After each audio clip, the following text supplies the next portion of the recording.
Welcome to the most listened to golf in the world, the Fairways of Life show, on air, online, and around the world, with the most candid interviews, unforgettable stories, taking you beyond the ropes. Here's your host, New York Times best-selling author, Matt Adams. What is going on, folks? Welcome in the Fairways of Life show from the PXG Custom Studios. You have never played golf like this before, period. Pleasure to have your company. So we've got a busy few days coming up, busy few weeks, really, when you think about it. Today, we're shooting a ton of content for Flight Scope. And the thing that I'm excited about was that today we'll be working with a former tour player that will be on course and all the rest. Today will be the first time that I'll be able to actually see the Flight Scope product in action.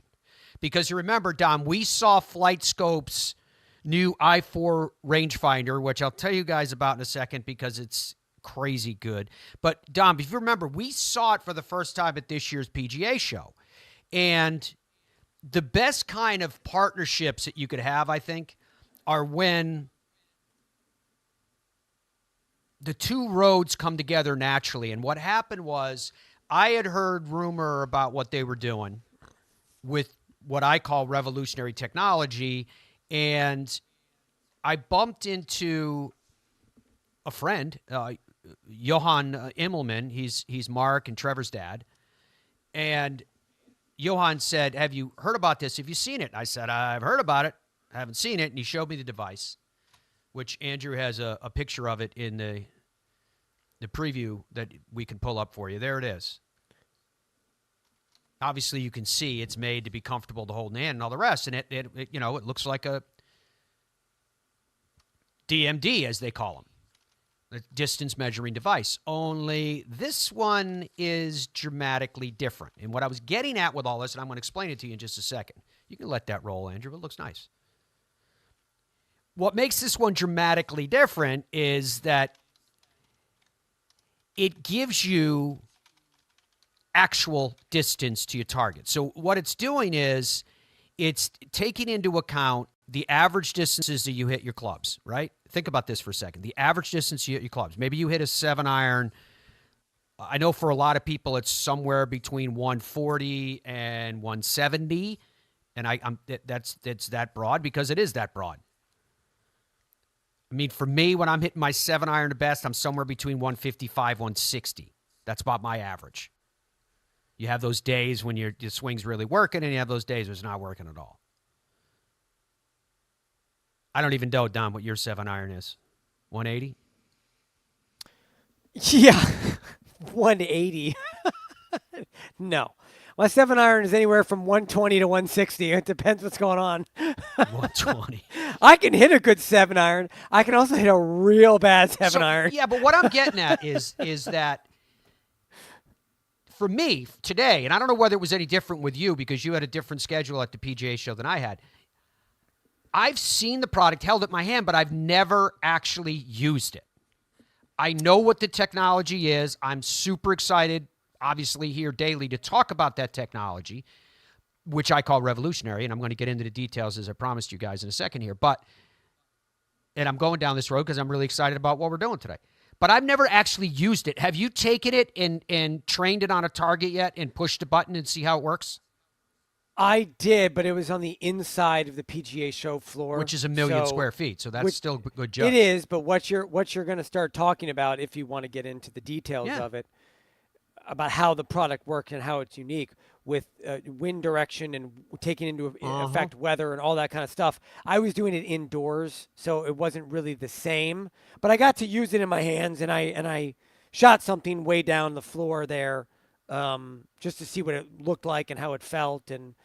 But that's just one of their products, Matt. I kind of like the Mevo stuff, which we can get into if you want. The Mevo stuff.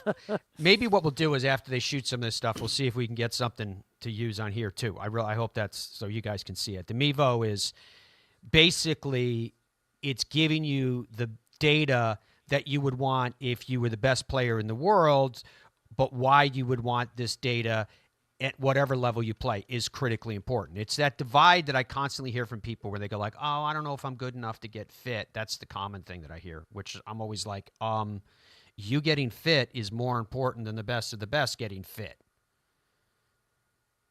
And the best of the best will tell you it's critical for them to get fit, but it's even more important for everybody else to make sure that your equipment is optimized for you and your swing to get the best performance you can get.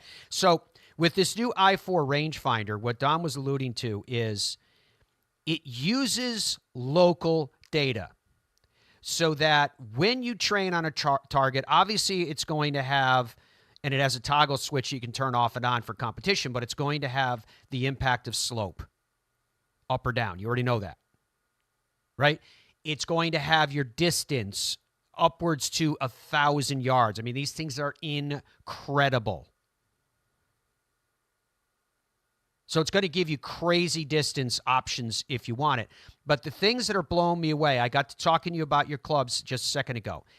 It knows your average distances. It's going to take that into account. It's going to take into account, ready for this? Wind. See how that flag is just gently fluttering along? Is it into you?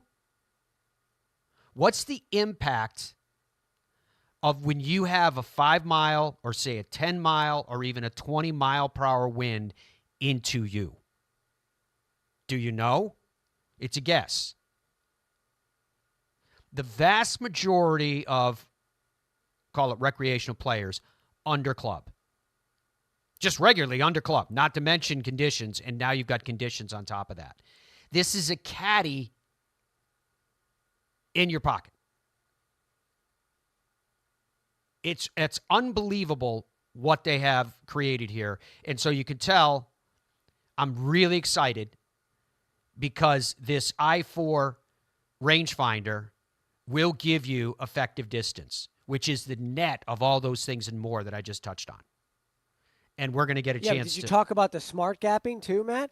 Yes. That's the coolest part of it. Yeah, what he's talking about there is the club advice that it's going to give you in terms of what club you should actually use. Yeah, but it learns your numbers. That's my point. It learns your numbers, so it gives you your club selection. Right. Not just, hey, you should probably use, like, hey, everyone here should probably use a 7-iron. Yeah. It's like, hey, Dominic, you need your 7-iron for this shot. Yeah.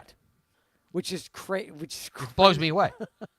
Yeah, it's not. I like how Dom phrased that. It's not just giving you some random dudes. Fred would hit a 5-iron here. A lot of these devices are like, oh, it's a 142. You should probably use the 7-iron. This will learn your. I don't know anybody else that does what these guys are doing. Oh, it's so cool. So if it tells you you need to hit a 9-iron or a 7-iron or a 5-iron, it's because it knows your club, and then it takes into account all of these other conditions. Literally everything it takes into account. So I can't wait. So this is shot shaving. It's like guaranteed to save shots. Yeah. Like right away, immediately.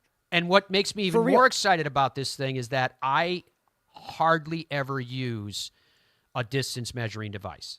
I don't know about you guys, but where we live, unfortunately, they force us to use a cart. We can't walk. For the revenue generations, I get it, but it's unfortunate. I wish we could. So, you've got the GPS in the cart. I've got the plates on the ground, and I look at it and go,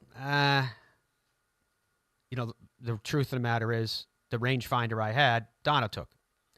So I don't even have one right now. And sounds like there's a lot of guessing going on. There's You're like, that cart says 155. This plate's here. It's probably like 154. It's like 152. Let's see what happens. It's actually, I'll be honest with you, it's actually embarrassing because I'm constantly saying whoever I'm playing with, hey, would you mind shooting that for me? And so I know firsthand the difference between what you think you're looking at and what it actually is. And it is interesting that many, many times I find, even in my own case, I'll look at it, I'm like, it looks like about 80. No, it's 100. Whatever, I'm just saying it's usually. Yeah, you're only off by like 2.5 clubs. Yeah, again, depending upon circumstance, slope, wind, etc., humidity, all these things. I haven't even gotten into all the variables that this incredible device takes into account. So anyway, I'm sharing that because I'm excited about it. It's coming up right after we get off the air today, so I'm going to run out of here fast, work with the tour player, and be able to share all this information with you. You can always log on to flightscope.com and you can see what we're talking about. It's funny, too, because I was playing with someone this week. I got back from NBC Sports on Friday. And I was, again, asking this person I was playing with, hey, would you mind shooting that? And they were very kind to me, but they were perplexed and like, I'm kind of surprised that you don't have one of these. I'm like, yeah, I know. I hear you laughing, Dominic. But they're like, kind of surprised you don't have one of these. I said, well, I do. I'm going to. I do. I have a new partnership with FlightScope. And they said, FlightScope? I said, yeah. And I love the fact that it wasn't, I don't know what the first thing if would come to this person's mind, but it wasn't the first thing that came to their mind. They were like searching for a second. Perfect for us. That's what we want. We want an opportunity to share with you guys revolutionary technology that will absolutely change your game because it doesn't exist anywhere else. Full stop.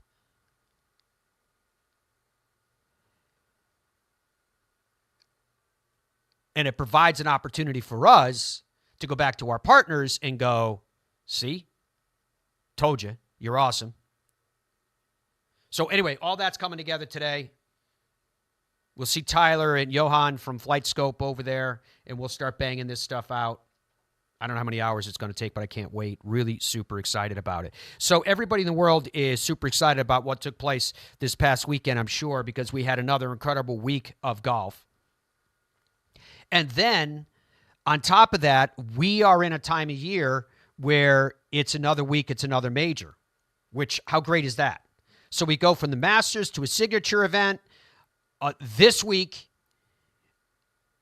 you've got so much stuff going on. You've got the first major of the year on the LPGA side, the Chevron Championship. That will be taking place at the club at Carlton Woods in the Woodlands, Texas. I love it. Excited about it. On the PGA Tour, you got the Zurich Classic. That's the team competition. TPC Louisiana. First start for Rory McIlroy since he won the green jacket. He'll be teaming up again and defending with Shane Lowry. The DP World Tour stays in Asia. They're in China again this week. Live Golf is in Mexico City this week. I mean, I'm laying all this out to you. You guys got to be scratching your head going, what? Are you kidding me? It is wall-to-wall golf. And, underscore once more, major championship week on top of everything else that we're discussing. PGA Tour champions have the Mitsubishi Classic or Electric. That'll be at the TPC Sugarloaf in Duluth. That's in Georgia. The Korn Ferry Tours, the Veritex Bank Championship this week. I love where they're having this done. Texas Rangers Golf Club in Arlington, Texas. I love when you have it like, that'd be like a New York Yankees golf club. Texas Rangers Golf Club hosting that event. So we have wall-to-wall golf that is going on. Now, we did have, as I mentioned, signature event this week. And you can see, I'll let Dom talk about that in a second. Justin Ray, who we love, that is a constant flow of information coming in. And it ended up being a playoff for Justin Thomas, and a great cutaway to his family being there, his wife and the baby being there, and more. But, Dom, I'll throw it over to you so you can pay off what you guys just put up there with Justin, because it's awesome. Yeah, just prior to the final round, or during, I should say, Justin Ray tweeted out that he's looking for his 16th win, which he obviously got. But since 1960, you can see there, players that have won 16 times or more on the PGA Tour since 1960 and have multiple majors before 32. Arnie, Jack, Johnny Miller, Tom Watson, Tiger, Rory. That's it. That's the list. Justin Thomas is now on that list, which is pretty rarefied company, Matt. And you can also see below there from the PGA Tour Communications, it's his first victory since the 22 PGA. Mm-hmm. It's been over 1,000 days since he last won, which is a lot longer than at least it feels like for all of us when you're talking about Justin Thomas, because he's so much in the zeitgeist of golf. We're always talking about him. It always seems like he's in contention with somewhat regularity. So to think that it really has been 1,000 days since his last win, you almost like scratch your head. You're like, wait, is that right? Yeah, it's unbelievable. And then the way it went down, you had Novak and Thomas in the playoff, and Justin Thomas. Did you see an actual distance on his putt? I'm going to guess it was 22 feet. I think it was 24 feet, Okay. but I can get you the shot link data. Hold on. I believe it was 24 feet. Let's see. Okay, so what I'm saying is it was not an easy putt. It was a putt at that distance that a tour player makes probably 17% of the time. And it was moving hard. Now, Andrew had left himself. He was on the putting surface, as I mentioned, but he was miles away. 21 feet, 2 inches. Andrew Novak was 34 What'd feet I say? away. 22 feet. Thank you very much. Yeah, you were right. I was wrong. What do you want? A piece of candy? Would you record that and save that for future use?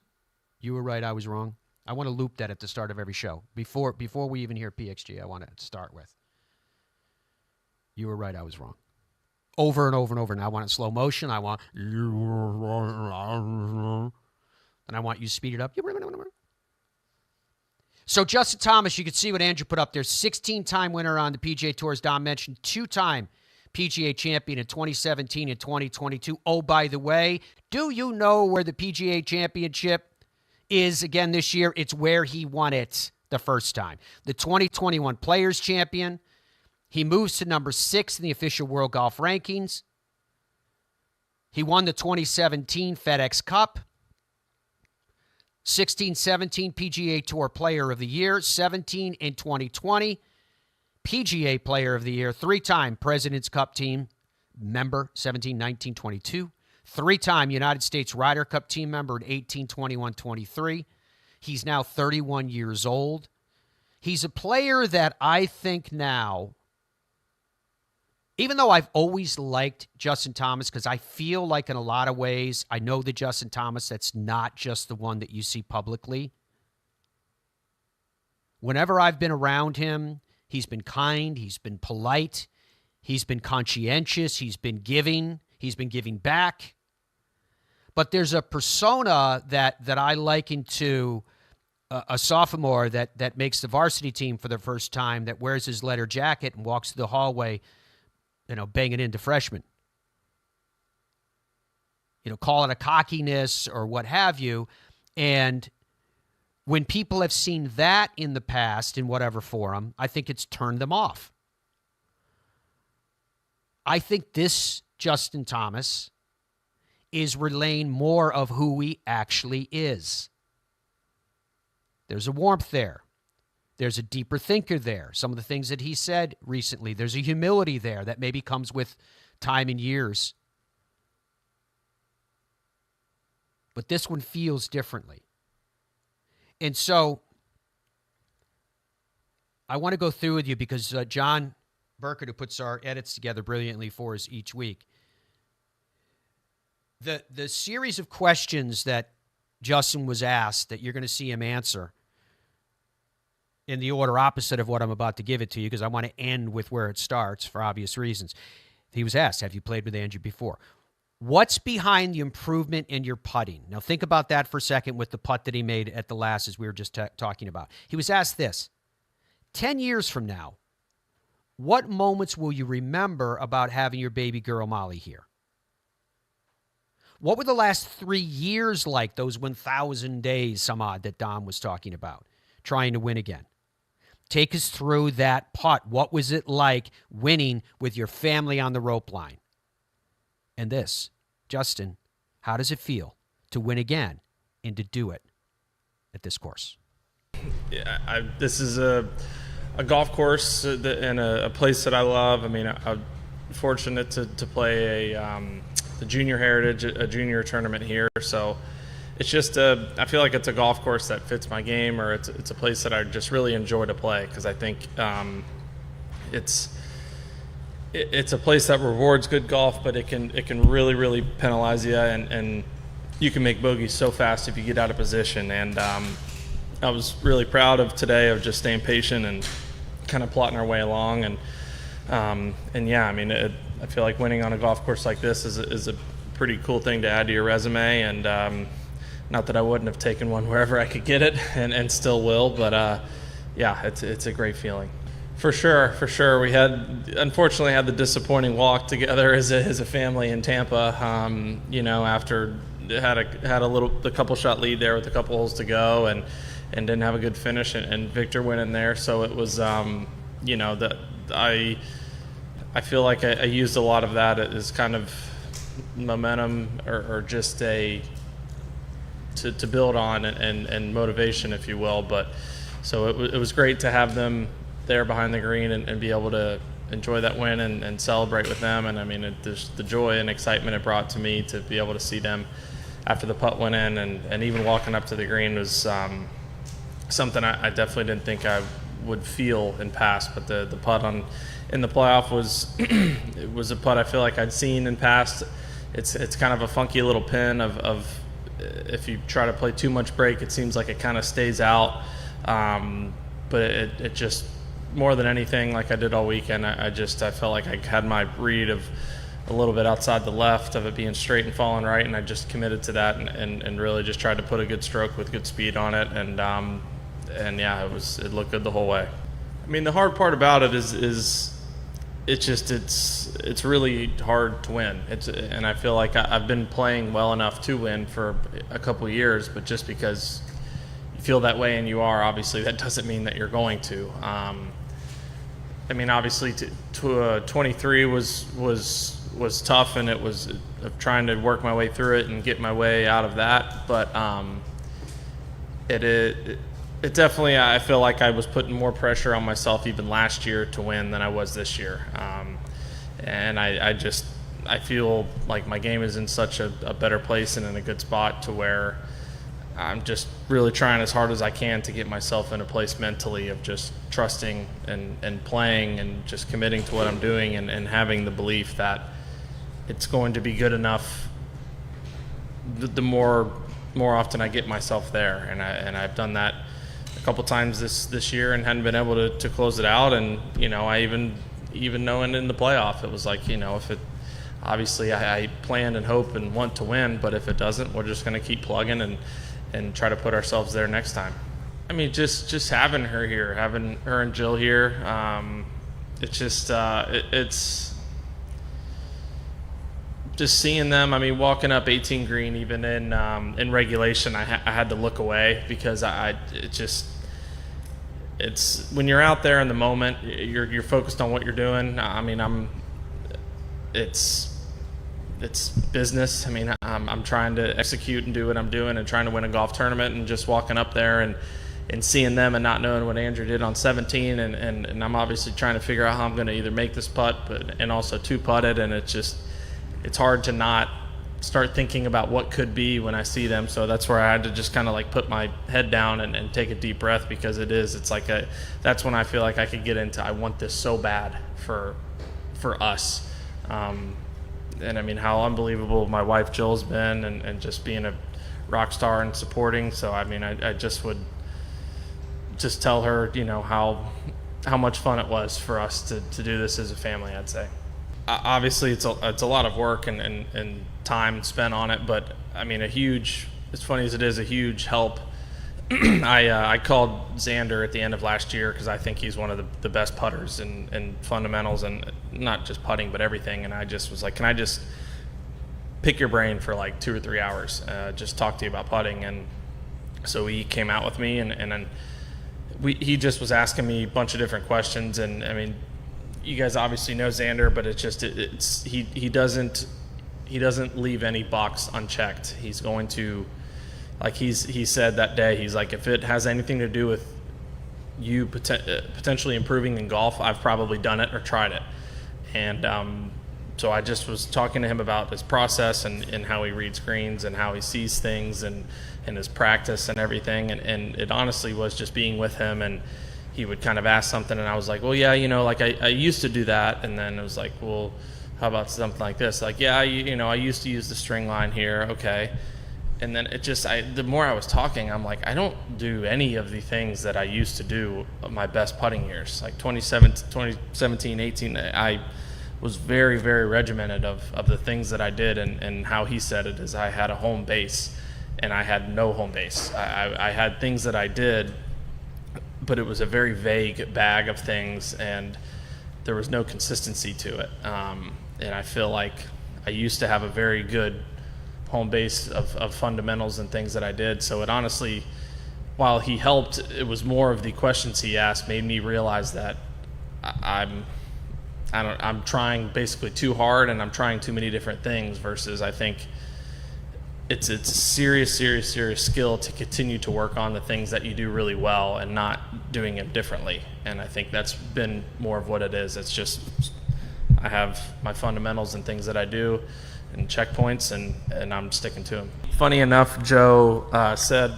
in the playoff, he's like, I've never been out with Andrew, have you? And I was like, I actually have. He's like, when was that? I was like, well, I played a practice round at the Travelers a couple years ago. Like I wanted to just play the back nine, and I got to 10T, and it was it was in the afternoon, and I don't want to be jumping in front of anybody or whatever it is, so it's like him and Ben Griffin were playing, and I was like, can I just join you guys? It's like, yeah. So I played the back nine with them, and they were having some kind of match, and all of a sudden they're talking, and Andrew shot 59 that day. So I told Joe, I was like, yeah, I've played with him once, and he shot 59 at the TPC Ripper Highlands. So, yeah, he's obviously very good, but it was, so yes, that was my experience, and you could see in the shot he hit into 18, and it just, when he gets going, he's going. Pretty interesting stuff there from Justin Thomas. Dom, do me a favor. Open up Justin Thomas's stats for the year, because I want to contrast it just for a second here. And then I'll take a break because he's yelling at me. I got to take a break. I want to contrast it to what he did this past week. Strokes gained off the tee, he was negative 1.038, which is remarkable, as good as he is with the driver at hand, that he was giving strokes. This is just overall giving strokes back to the field. He was ranked 49th. Where is he strokes gained off the tee for the season? 117. All right, well, negative. Then it was a dramatically improved performance. Strokes gained approach to green, positive 3.847, fifth in the field this week. Strokes gained approach, you said? Approach to the green. 7th, 0.85. Okay, so it's been a strength.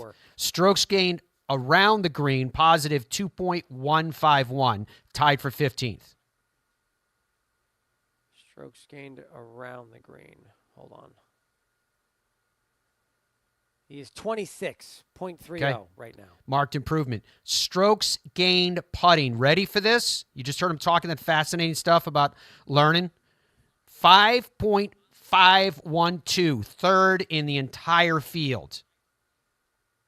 He's 24th on tour right now. He's top 25 putter on tour right now. Okay. So he obviously has improved there dramatically. Strokes gained total. Are you ready for this? This is for this tournament. Against the standard of the field, 10.472, tied for first. What do you got? He's 4th on tour. 1.5 shots around, better than the average. Driving accuracy for the week at just under 59%, tied for 54th. Driving accuracy. Accuracy. Hold on, you're switching stats. Yeah, that's what I'm here for. Supposed to be for. a break right now. It's supposed to be a break right 110th, 58%. Wow. Not great. Greens in regulation this week, he was tied for 5th at 71%. 54th, 67%. Mm-hmm. And here's the one that I'm the most interested in. Scrambling, he was tied for 8th at 81% for the season. He's 106. Thank you. That number, you said that number was 81%? 81%. 60% is his average. Unbelievable, right? Very, very impressive stuff indeed. All right, when we come back, I'll ask Dom about what he did with Question of the Day and give you some glimpses into some other stuff that we've got going on in the next couple weeks, next couple days, which will lead to the next couple of weeks. And then we'll hear from some additional winners and losers as we continue on the Fairways of Life show right after this. Don't forget about checking out Newton Shafts when you guys get the opportunity. Newton Shafts is themselves revolutionary because what they have is an elongated bend profile. What that means is that when you get the club to the top of your backswing, you're going to be able, maybe for the first time in your entire golfing life, to actually feel the club load. Some people have different names for it. Some people call it lag, but what it's actually technically called is load. So that as you're coming in, the club will be in the position that you need it to be in for you to transfer the maximum amount of power from your swing into the golf ball and get a performance unlike that you've had before. And the club hangs in there with you. The face is not shutting down. The shaft is not bowing shut.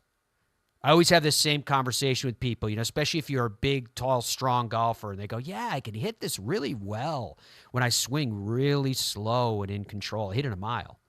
And I go, well, wait a minute. That's not what really happens, right? If you're in a match play competition, you've got the adrenaline going and juices going.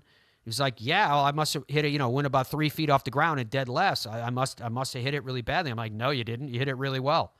You got the wrong shaft. Don't suffer it. NewtonGolfCo.com. NewtonGolfCo.com. Check it out today. Back with more after this. Head down. Water down the left, walker down the right. Take the club straight back. Wandering minds.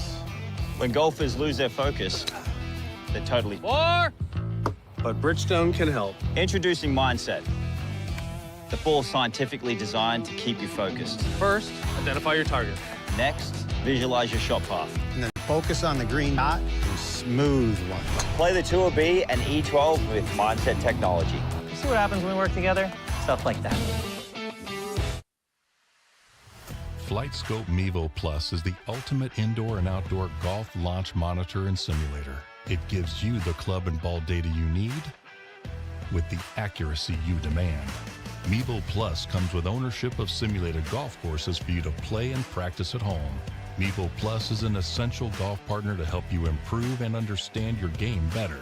Put more purpose in your practice. To learn more and get your Mevo Plus, shop now at flightscope.com. Innovation has been at the heart of every Super Stroke grip we've ever created, cementing our status as the #1 putting grip on tour. Now the best just got better. Introducing Super Stroke Synergy, our most advanced putting grips ever, for unmatched confidence to quiet your hands and your mind. Find the perfect grip for your game at superstrokeusa.com. Our journey began with a simple yet powerful vision to provide the world with the highest quality Virginia-type peanuts. The Hubbard Peanut Company, where quality and tradition meet to create an unforgettable experience. Visit hubspeanuts.com to explore our full range of products and place your order today.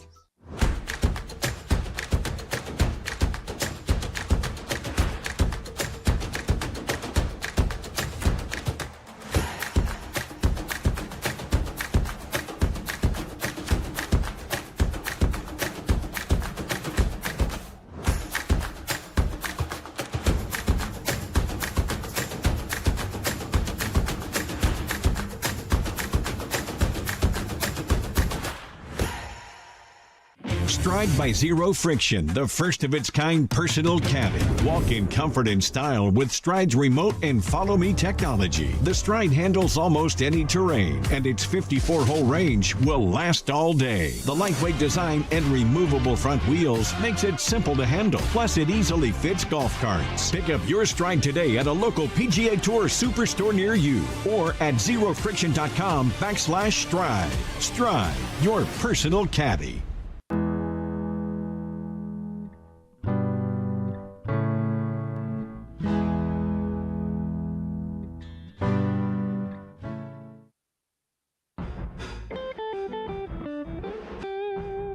So much as far as emotions, like I'm not as frustrated as I thought I would be. I guess I don't know. I feel like I did a lot of good things. I'm pretty proud of putting myself in that position when I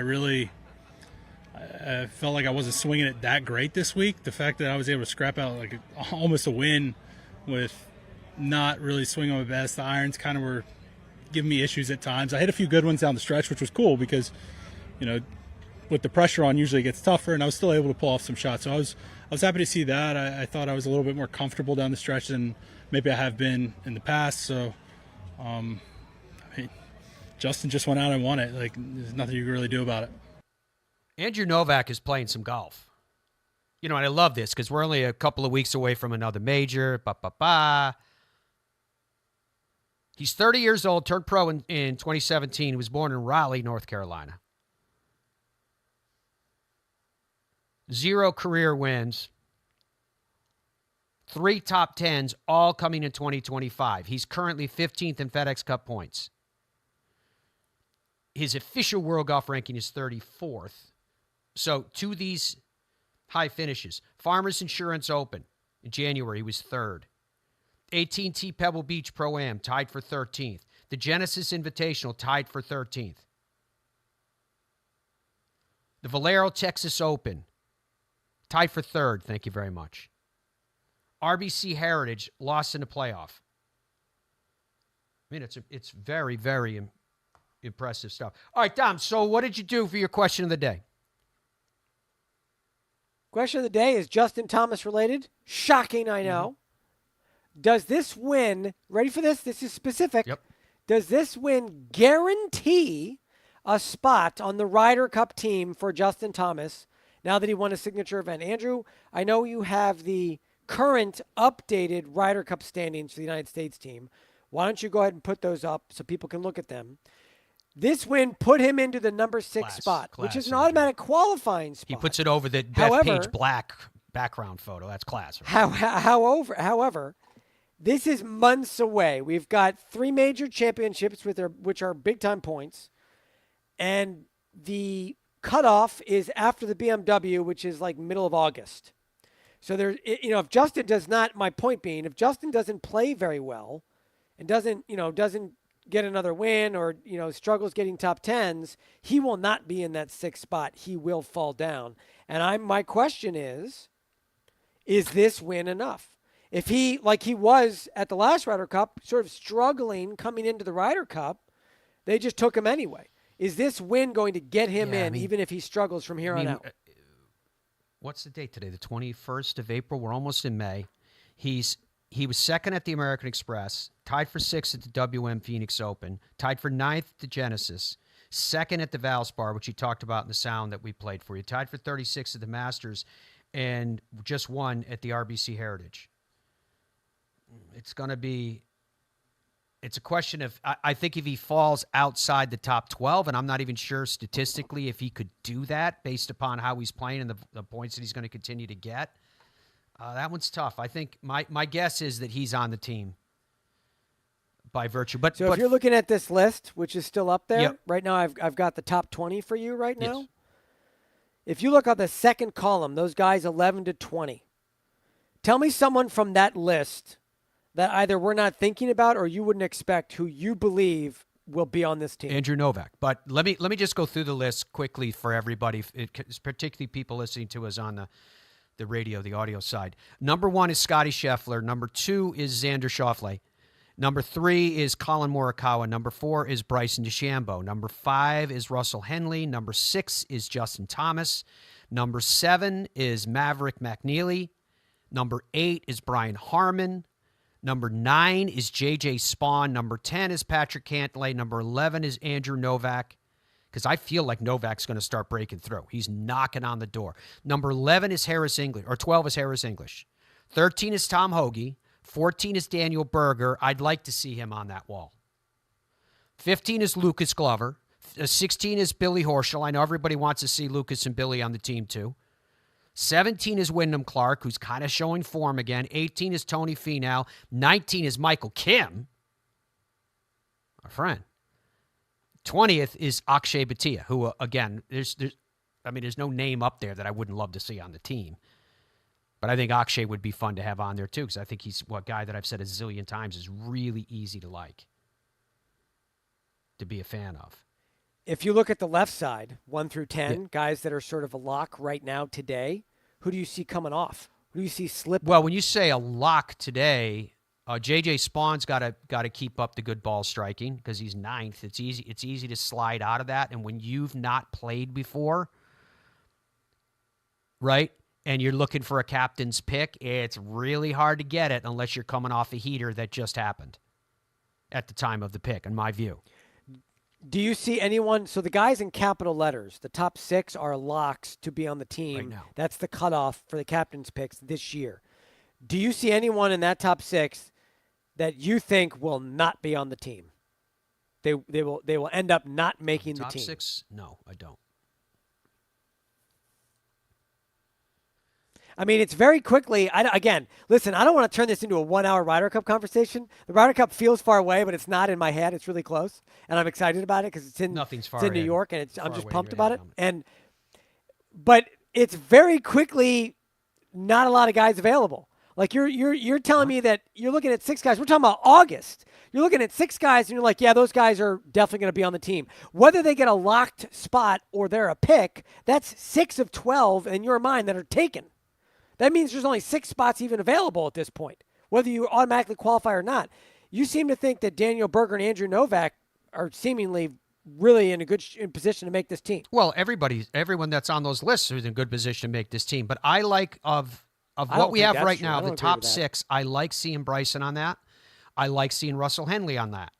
I think that with the United States Ryder Cup team, the sparks of life, even though they got crushed in Rome last time, but the sparks of life that the team has had has been because of new blood. That the guard has changed over the last 6 years. Andrew, do we have B-roll of Bethpage? I think that we do. Can you roll some of that? So how much do you want to put in stock? Do you want to put into, like in this case, length? Like if you've got a list of players and you just put them in order of who is the longest, wouldn't you want the longer players for this particular venue? Well, I mean, everybody's long that plays the game, but what's not true. Brian Harmon's not long. But he's you know in the 8th what's spot. He's not long. You know what's going to happen with this is they're going to cut down the rough. We just went through the stats of Justin Thomas, who wasn't even near average for the season, though he was this weekend, in driving accuracy. You can hit it a mile.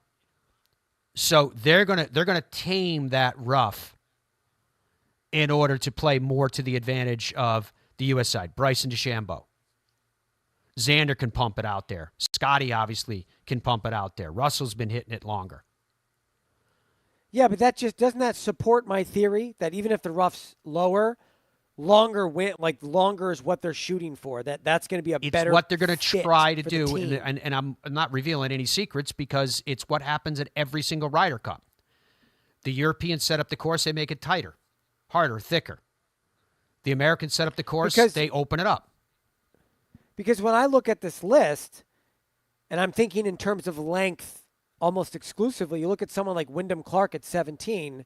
He's very long. Like he's normally yeah, but if you're going to look at something exclusively, again, length is a matter of degrees. If you really want to look at something exclusively, look at putting, and look at pressure putting. Go to your golf data guys and get information. I love that shot that you just showed, Andrew, where the green complex just rises up. Get stats on pressure putting, and then we can start talking about if you want to start narrowing specifics, because that's what it's going to come down to. Look at this. Look at this golf course. Is this amazing? This is a public golf course.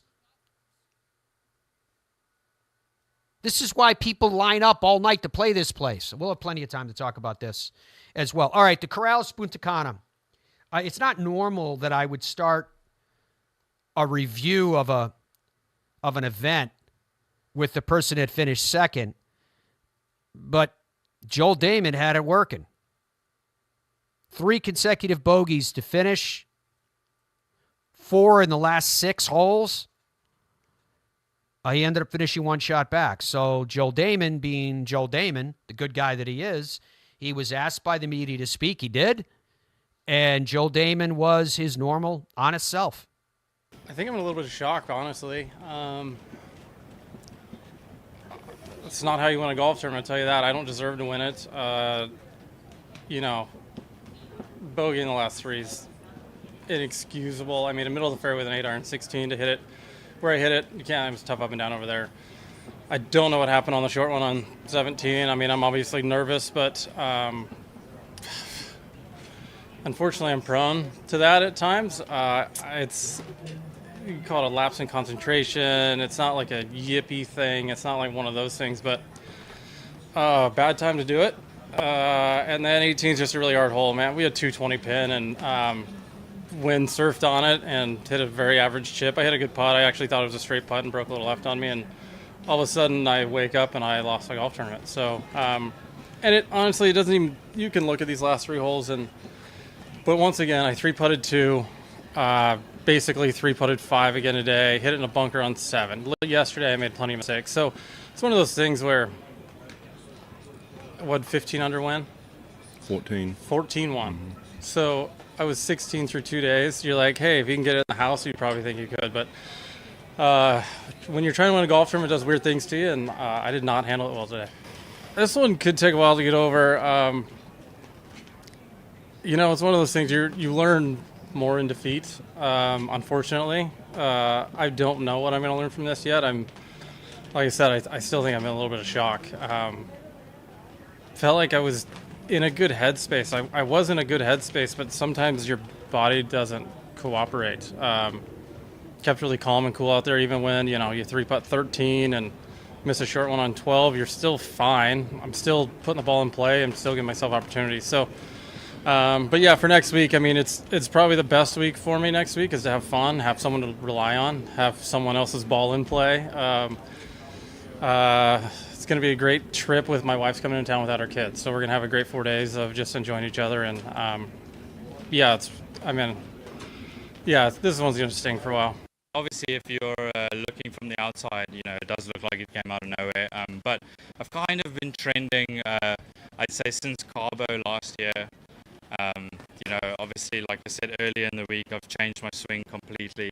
And obviously, I've had to deal with some injuries. But, it's been a lot of good things. I played well in Savannah a couple of weeks ago. Played good at Torrey in the wind. I've steadily kept improving. So it's definitely a bit of a relief, but I've truly enjoyed the journey of, obviously it was definitely hard to take, finishing 135 on the FedEx last year, but, this is unbelievable and this is why I play the game. But, the journey, I'm going to go through it down again. Everybody does. I'm going to have ups. I think I've just truly enjoyed the journey. Just my fight, my caddy, Austin, he was great. This is only our second week, but he was great.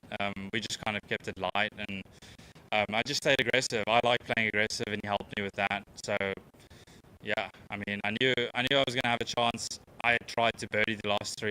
I'm sure everybody else did, but the golf course didn't really allow that. Garrick Higo, the winner of the Corales Puntacana, and he did it by 1 over Joel Dahmen. We started, obviously, as I mentioned to you, with Joel's comments because I thought they were typically Joel, incredibly honest, insightful, etc. But Garrick is crazy impressive, not only for his flow, which is right now, I would dare say that Garrick Higo leads all tours in the best flow. Would you debate that, Dominic? Is that a question of the day for another day? That's a great question of the day for another day. I would say currently that's probably a yes. Yeah. I mean, that's impressive. I'll tell you right now, if I had that much hair, I would be doing that. Well, you'd have to, if you had that much in the back, you'd have comb it forward and make it like, whip it. I would be proud of it. I would do whatever. I'd just be thrilled to have hair at this point, and I'd let it grow out. He looks thrilled. I mean, he does. Sure, I think that's the source of his power. But he's only 25 years old. He's now a multiple-time winner on the PGA Tour, and oh, by the way, he's also won on the DP World Tour. That is crazy good.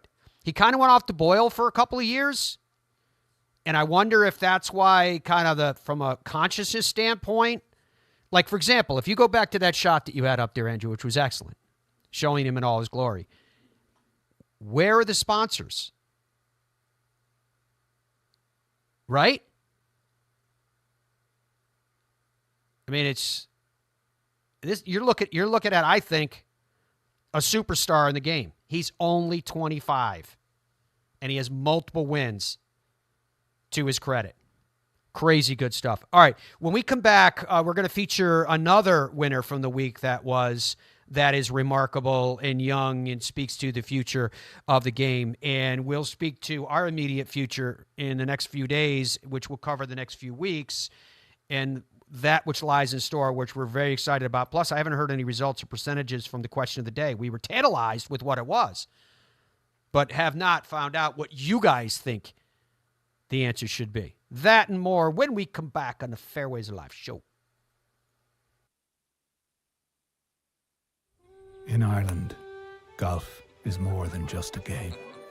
Come and experience our world-famous links courses and our world-famous parkland courses, all set alongside world-famous scenery. And visit our world-famous historic sites. And while you're here, enjoy our world-famous hospitality. Fill your heart with Ireland at ireland.com/golf. Ben Hogan Golf Equipment is back. Established in 1953, we serve golfers who demand excellence of their equipment. Designed by the game's best engineers, forged in the world's best foundries, and built to order in the USA. Don't settle for off-the-rack disappointment. Elevate your game with custom clubs at direct-to-consumer pricing. Exclusively at benhogangolf.com. That's benhogangolf.com.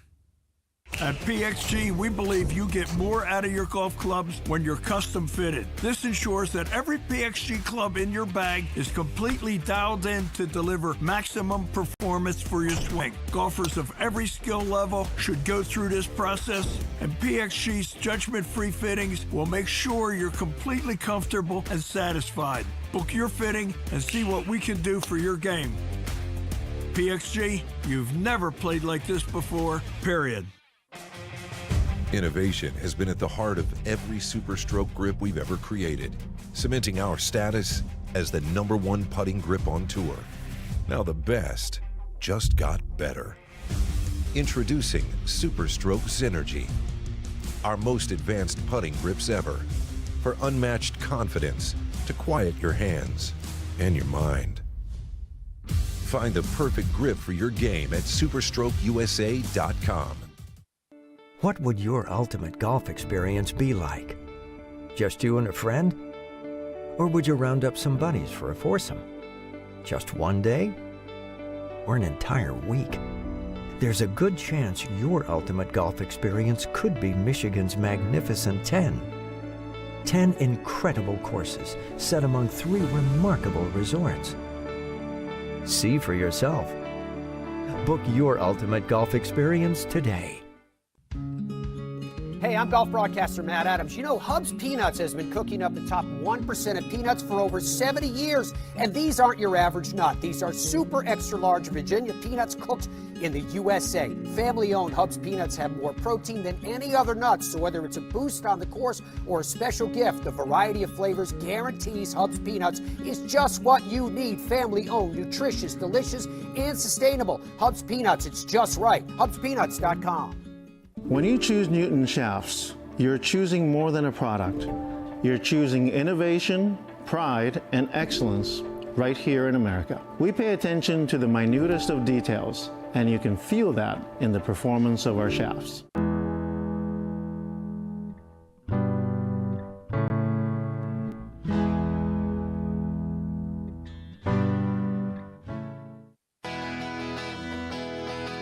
I feel like I was just out there trying to take one hole at a time, and looked at the leaderboard a couple of times, and so I was 3 in front at some point, and I was just telling myself, you know, just keep hitting good golf shots, and I feel like I could have made a couple more birdies on the back 9, but nothing really wanted to drop, and I was just, I feel like I was just trying to like be where you can't see if you're like 5 under par or 5 over par. So just trying to like stay in the moment and kind of just, I mean, show zero emotion, but at sometimes it's kind of hard to show no emotion.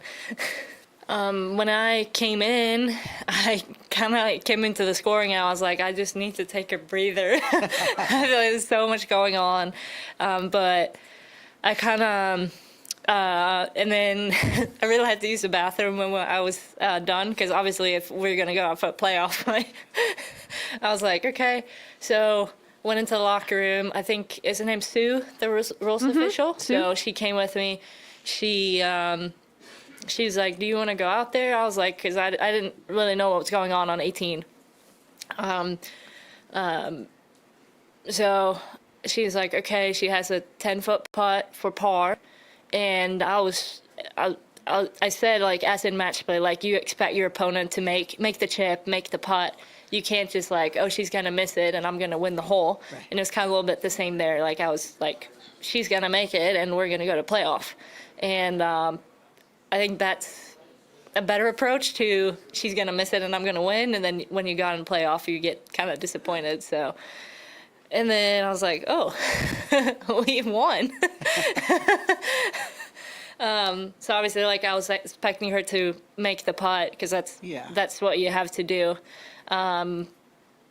She played really well this week too. So I played with her the first 2 days and she played really well. So I was expecting her to make it. It's a big deal. Welcome to the future, folks. Yeah, Dom's saying in my head says she's going to win a lot, and I do not disagree with that. All right, so what I've been teasing you guys about, what day is today? Monday? On Wednesday, myself and Dominic and our merry band all head over to our next fan trip to Ireland. We're going to be playing in the northwest of Ireland. And then we're also going to be going to Northern Ireland, actually in the reverse order. We'll fly into Dublin, and our first stop will be Northern Ireland. And amongst our stops in Northern Ireland, we will be playing Royal County Down. We'll be playing Royal Portrush. And Royal Portrush will be really fun because they'll be dressing her out for the Open in July. Super, super excited about everything that lies in store. This is the magical landscape against which our dreams will unfold. And this is a big group. I don't even know what the exact number is. It's between 30 and 40 somewhere. This is the fifth. This is a par 4 fifth at Royal Portrush right here. And during the Open, the players wait for the green to clear, because as you can see where the fairway narrows from that point down to almost that bunker on the left, it's kind of a downslope. So they'll land it well past where I just described where the fairway narrows, but it hits that downslope and just caroms up towards the putting surface. And I saw multiple players reach it in 2019. So super, super excited about being back there and all of the wonders of Ireland that we're going to take in. It's a magical island, and it's going to be really fun sharing it with everybody again. I do not know, again, because I don't have the details of everyone that's on the trip. It's being organized and sorted for us by North and West Coast Links. That's northandwestcoastlinks.com. Castle Rock is one of the courses that we'll be playing. And this is the coastline where, for example, Game of Thrones was filmed. I mean, look at this landscape. It's so ethereal in almost every direction that you look, including that guy's direction. It feels as though you're staring into the eyes of the eternal.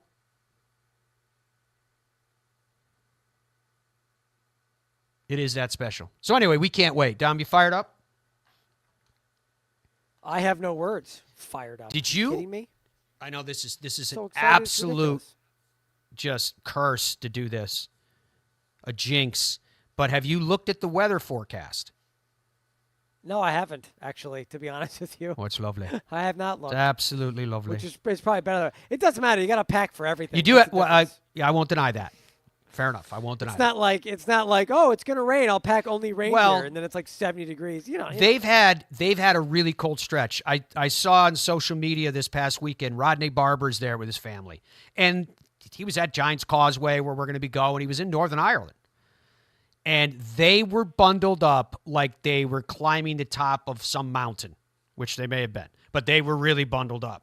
like puffy jackets and with the fur line. When you say cold, it's been cold. What does that mean? 30, 40, 50? What is well, the way that they were dressed, I would say with wind chill, it probably was in the 30s-ish. You could play golf in the 30s. Right? As long as there's no snow on the ground. Well, what I'm saying is right up, we depart Wednesday. So right up until our departure, there's still forecasting cold and rain. And the day that we get there, the sky is open, the sun shines, and the temperatures rise into the low 60s. Heavily produced by me the whole trip. And Very it well looks planned. like for the foreseeable future, for as long as they let you see, you know what I mean? They only give you so many days. It looks perfect. Everything looks ideal. There was one day that had a 34% chance of rain, but I'm quite certain, not positive, but quite certain it was outside of our playing window. I had, a friend of a friend told me. So I'm super excited. And then after that, who knows? We'll see what happens. We'll take what we get, which will be lovely and wonderful no matter what. So super excited about that. That lies in store. All right, Don, before we say goodbye today, tell us what's going on with your question of the day. I asked if this win guarantees a spot for Justin Thomas on the Ryder Cup, and 69% of you said, sure does. Yeah, I would agree with that. That's 69%. So there you go. All right, so because it's a different question, 31% are saying what? Where do they fall in this? No. It was just yes or no? Yes. What else would it be? What do you mean? This is what I'm getting at. Did he guarantee a spot on the Ryder Cup team? Yes or no? This is what I'm getting at. The third question, because I think the no and probably some of the yeses is based on, do you want him on the team? You know how people vote emotionally? Yeah, but that's different. That we're gonna have that argument in 2 months from now. We gotta let him play another major or two before we start talking like that. And the next major, of course, is where he won a major already. So tomorrow on our national broadcast too, we have a pretty intriguing show for you. We have, I don't call this player one of the young guns on the PGA Tour, a multiple-time winner on the PGA Tour is already. Plenty of times knocking on the door. Though this player will never play for the United States Ryder Cup team. Venture to guess? We'll save it. All right, folks, thank you so much for your company. Super excited about what we're doing this afternoon with Flight Scope. Got to get over there and get going on that. Until we are together again, be well and goodbye for now.